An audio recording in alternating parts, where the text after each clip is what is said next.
I have a really important question to discuss today, and the question is over gay marriage. So if there's anything that I think should be banned, it would probably be heterosexual marriage. I mean, when you look at, over 50% of marriages fail, is that really successful? All joking aside, when it comes to gay marriage, my hunch is that a number of years from now, we'll look back and we'll carry a societal sense of shame, and we'll look back and question, wow, how could we ever take away people's rights? Rights to marry? How could we discriminate against them because of their sexual preference?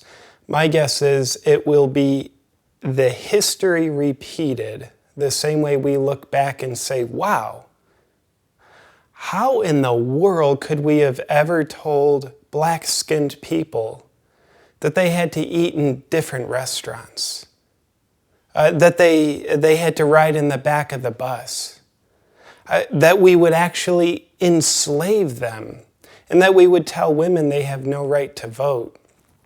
So, if you want to know the future, look to history. I believe we're in the cycle of it repeating itself. And for me, it certainly is sad that we would have these, as a society, a lot of judgments against homosexual people. With that said, I believe that anything, whether it's bans on gay marriage, gay rights, whatever it is, I believe anything that creates a separation ultimately is diminishing and harmful. The Zen saying that says all suffering is caused through separation. Slavery, that's saying, okay, we are the good guys, we're the righteous people, and you guys are just slaves. It's separation. And we can look at that, and hopefully we can feel hurt when we look at how some people are still enslaved today. Hopefully we have enough of a heart where we can feel the hurt about that. There it is, the sense of separation. I personally believe that when we have restrictions on people because of their sexual preference, I believe it is creating senses of separation that ultimately hurt everybody involved. I know it can certainly impair the way homosexual people live their life, and those who have the strong judgments against gay marriage, gay rights, they're the ones that have to live with their own judgments. They're the ones that have to live inside their own mind and heart that's filled with judgment, creating separation, creating suffering. So my belief is we're actually going through a cycle where that separation, that sense of separation, you can't do that. You're gross because you want to have sex with a man and you're a man. I believe we're going through a phase where that separation is being dissolved. Hopefully. With that said, a lot of people against gay marriage, which, by the way, I'm not against your right to be gay or marry the same sex, nor am I against your right to judge that as wrong. You are the one that has to carry your judgment inside. It is your right to live the consequences of your judgment. With that said, I realize that some folks who are against gay rights would look at certain religious sources and say, look, this source says that being gay is bad. I'd like to challenge you. I'd like to challenge you to not believe everything you think. What if we reframe that and said, your interpretation of those religious sources says that being gay is bad? And maybe it's not even that, maybe it's even more diluted, where it's actually your interpretation of someone else's interpretation of someone else's interpretation of someone else's interpretation of the religious scripture says being gay is bad. So I would like to challenge you to own your perceptions. It is your perception of all those kind of telephone patterns of interpretation that says being gay is bad and my religion validates that. Maybe it's not the religion, maybe it is your interpretation.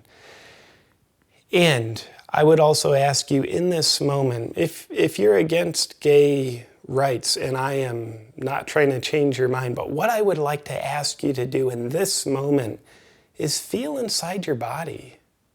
Feel the sense of defense. Feel the sense of emotional charge that comes up inside of you. And just know that likely isn't coming from your rational mind. It's likely coming from some part of you that feels threatened. We only get emotionally charged, when you boil it all down, when we feel threatened.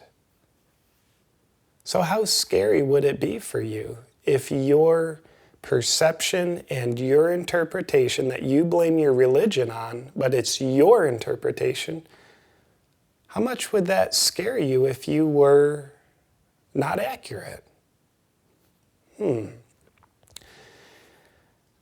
With that said, I would also like to add to this mix, this question that is very vast. It creates a lot of heated debate. I would like to add to it the concept of our shadow. From my point of view, anyone who's against gay marriage or anyone who is against any other group of people creating a sense of separation is being owned by their shadow. What do I mean by that? The concept of a shadow would basically mean those who are against gay marriage aren't actually against gay marriage at all. It's just the story. What are they actually against?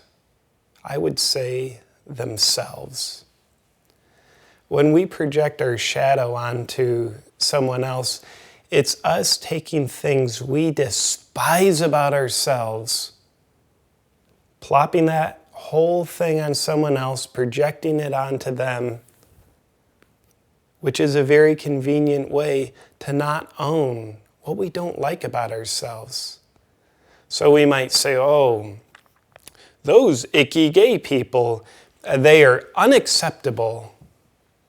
Well, what if that actually means parts of you feel unacceptable?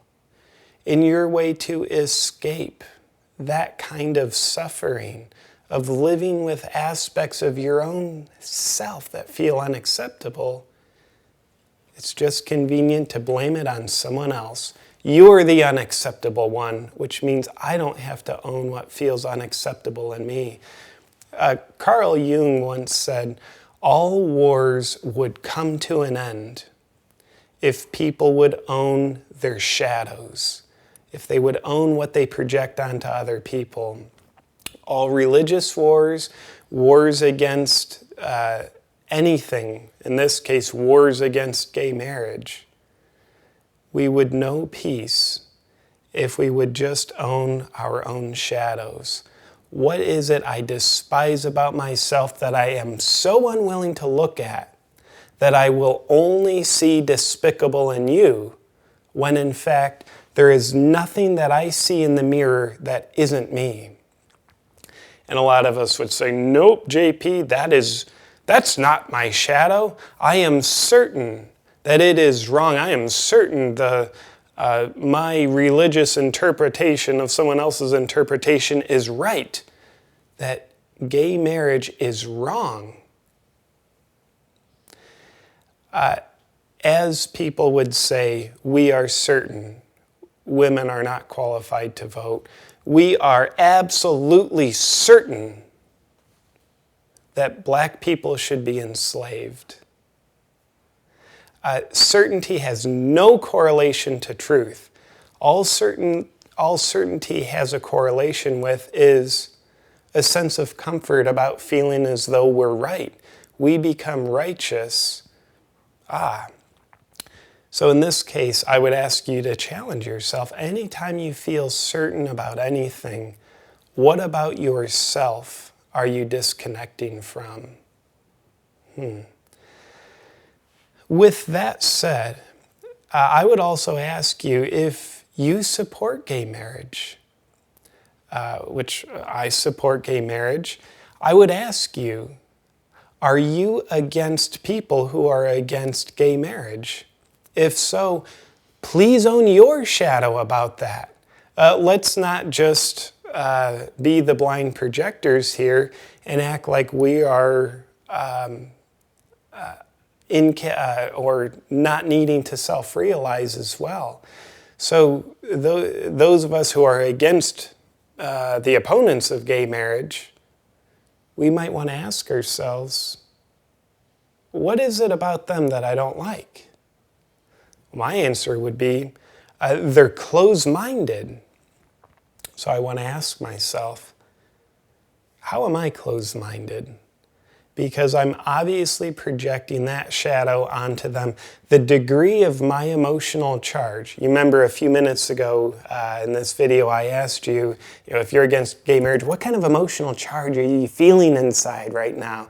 It has nothing to do with your logical arguments being true or not true. It has to do with part of you feeling afraid.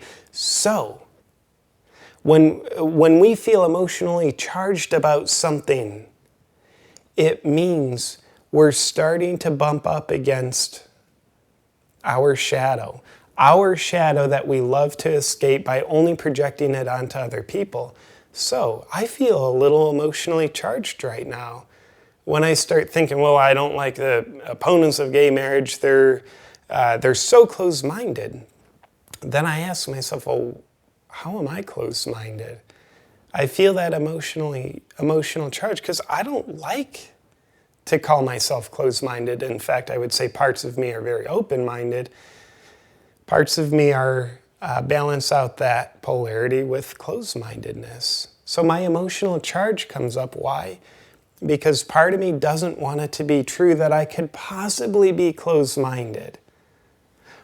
Only them, they're the closed-minded ones, and I'll make sure that I focus with hypervigilance on their closed-mindedness so I don't have to see it inside myself.